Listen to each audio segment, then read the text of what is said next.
Hello everyone, it's Kay here and I'm here today to share a little project with you. Again, being lost for inspiration, it's been a while, but I have been watching YouTube and following my most favourite people, and I'm happy to say I've done a little bit of crafting by way of getting myself back on the right track, if you like. So today I wanted to talk to you about envelope flip books. Now they are not new. There are hundreds and hundreds of videos surrounding these lovely little makes, and this particular one, I've done flip books in the past, but I've not actually done one like this one, and I think it's probably one of the easier flip books if you've not made them before and the materials are as complicated or as straightforward as you'd like them to be.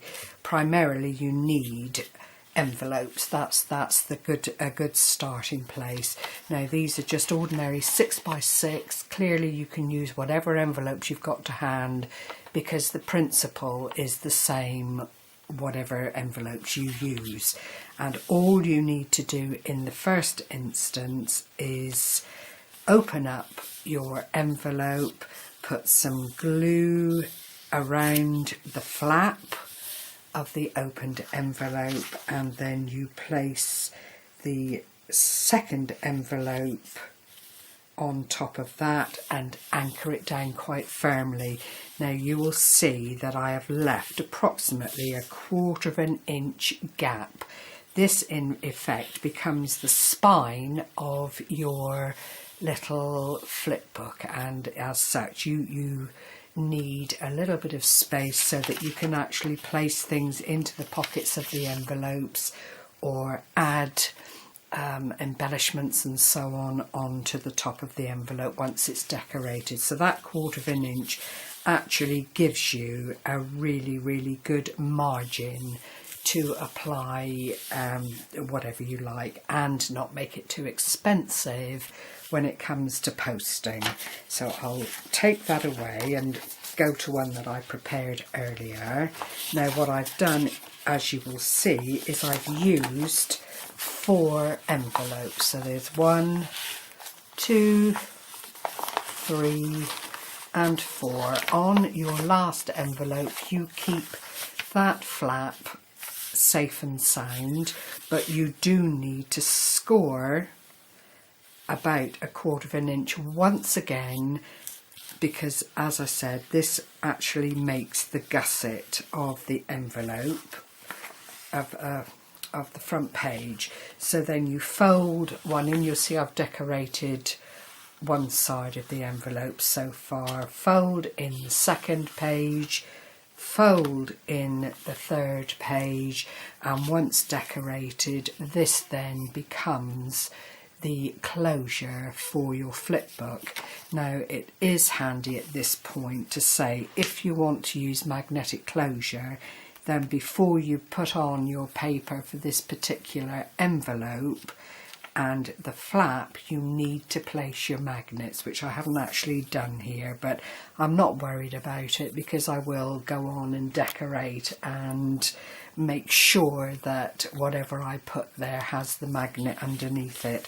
And that in effect is the flip book. It couldn't really be any easier. You'll find there are lots and lots of intricate patterns, lots and lots of embellishments that you can use to create a really beautiful flip book, but the basics of it are, as I've shown you, just the envelopes. You can use as many or as few as you like. You can actually put another envelope at the bottom here and have a flip up. Always remember that if you do that, you do need to have that margin to allow you to put extra packages or goodies into the envelopes as you go. But it is limitless. You can really turn it into a very fulsome project or just a nice gentle gift to put in the post or as part of a rack. So I will now show you one that I've made and completed. Before before I do, I need to talk to you about the digital papers that I've used, and they are absolutely gorgeous. I'm going to put up the address here, which is on Etsy, and it's Screechowlstudio, and I believe the lady's Australian, and she does the most beautiful papers. I say that about every DigiKit that I come across, but these truly are, for my taste, they are absolutely gorgeous. You've got your perfume bottles, you've got faces, you've got little advertisements of various goodies, little round embellishments here that you can put on and make your project more fulsome. These kind of adverts here that are much smaller, but if you wanted to make little notebooks and so on for whatever project you're doing, then you have the ability to do so. And here is another one, and I think they really are gorgeous. It's a lot to do with Pear's soap and perfumes of the day, and you know what things ladies would have used at that time, like this are white lily face wash and so on. You know, but cosmetics and perfumes have been around for so many years. That's a plain sheet there. So if you like what you see, then do go along and check out this lady's shop. She's got such an array of printables on her site, and they are extraordinarily good value, as most of the DigiKits are these days.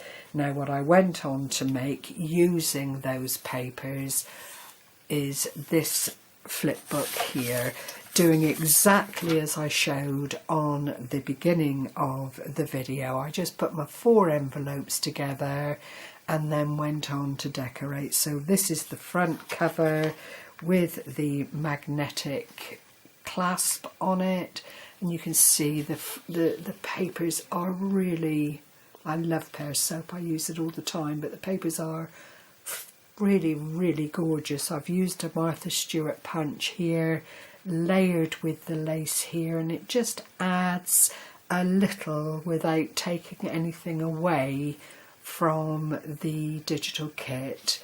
That is the flap, as I've said, and I again have used the lace just as a finisher. The flap with a little button front on here, and then on the back I've followed the same thing, the Martha Stewart punch and the lace, just to make everything look really gorgeous. Well, I think it is anyway. A little bit presumptuous of me.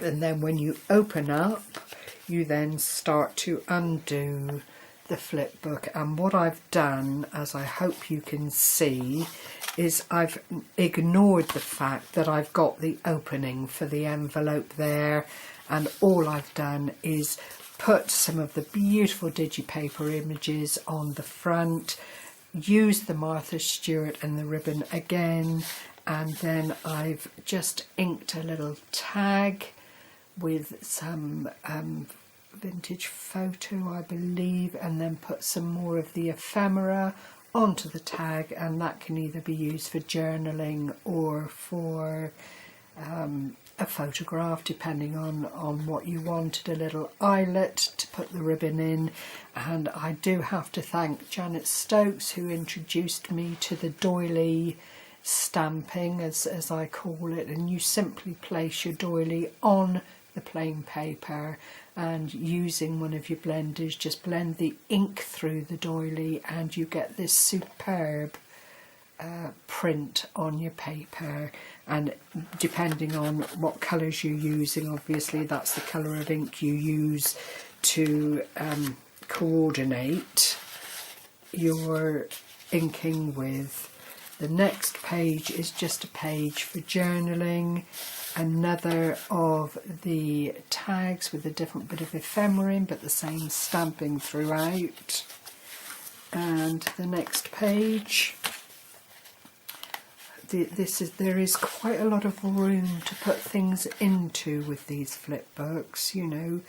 but essentially I've tried to keep this more as a little memory jogger notebook, or for some specific photographs. I mean, obviously whoever receives this can do what they like with it. And that's the final of the pockets with the little tag in it. And then when you turn the whole thing over, you've got your 4 backs. Now, there is no pocket in this, but I guess if you wanted to, you could open up the envelope here and put pockets in that way. But I wanted to keep it quite lightweight because it is expensive these days to put things out in the post. As I say, this is about the papers. They are absolutely glorious and lend themselves beautifully to this kind of project. And then when you're done looking, you can just fold and fold again, put the last page in situ. The magnet closure is here. I think I've got to tag out a little bit too far, and that snicks down together. And then I just coated some brown, some of the vintage photo ink along the edges, just to finish off the whole look and make it look like a complete and finished project. So that was that one, and there was enough left over from the sheets that I used to make a pocket letter. Now, I've not decorated this very much, as you will see. I've kept it very, very basic, and I mean, these pocket letters are in and out of favour. I think anybody that likes to do pocket letters would find these papers, again, just such a joy to utilise. And that is the 9 pockets using 1 A4 print.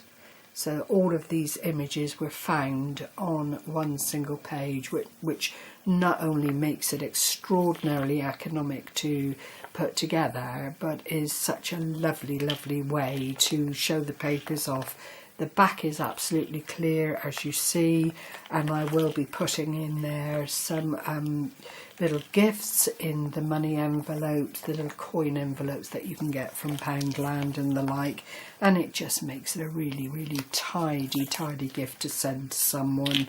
I did consider going for the mini pocket letter and just cutting, as people are doing, along these joins and then making it into a little pocket letter folder, but determined that I would stick to the traditional, and then added some lace and some ribbon and some pearl trim just to finish off. I may well do a little bit of decorating, but I'm inclined to think that as it stands, I will probably just put some corner lacy embellishments on or something of that nature. I really don't want to take away from these gorgeous, gorgeous digital papers, so I'll just widen out a little bit so you can see it all. I hope you found this informative and inspirational. If in doubt and you need something to kick off your creative juices again, I can't recommend pocket letters and flip books as a great way to start enough. It just gets the interest going. They aren't huge projects that you have to feel daunted by, and you can just take your time with them or complete them as you wish. So thank you so much for sharing this time with me as always. Take care everyone, happy crafting, and bye bye for now.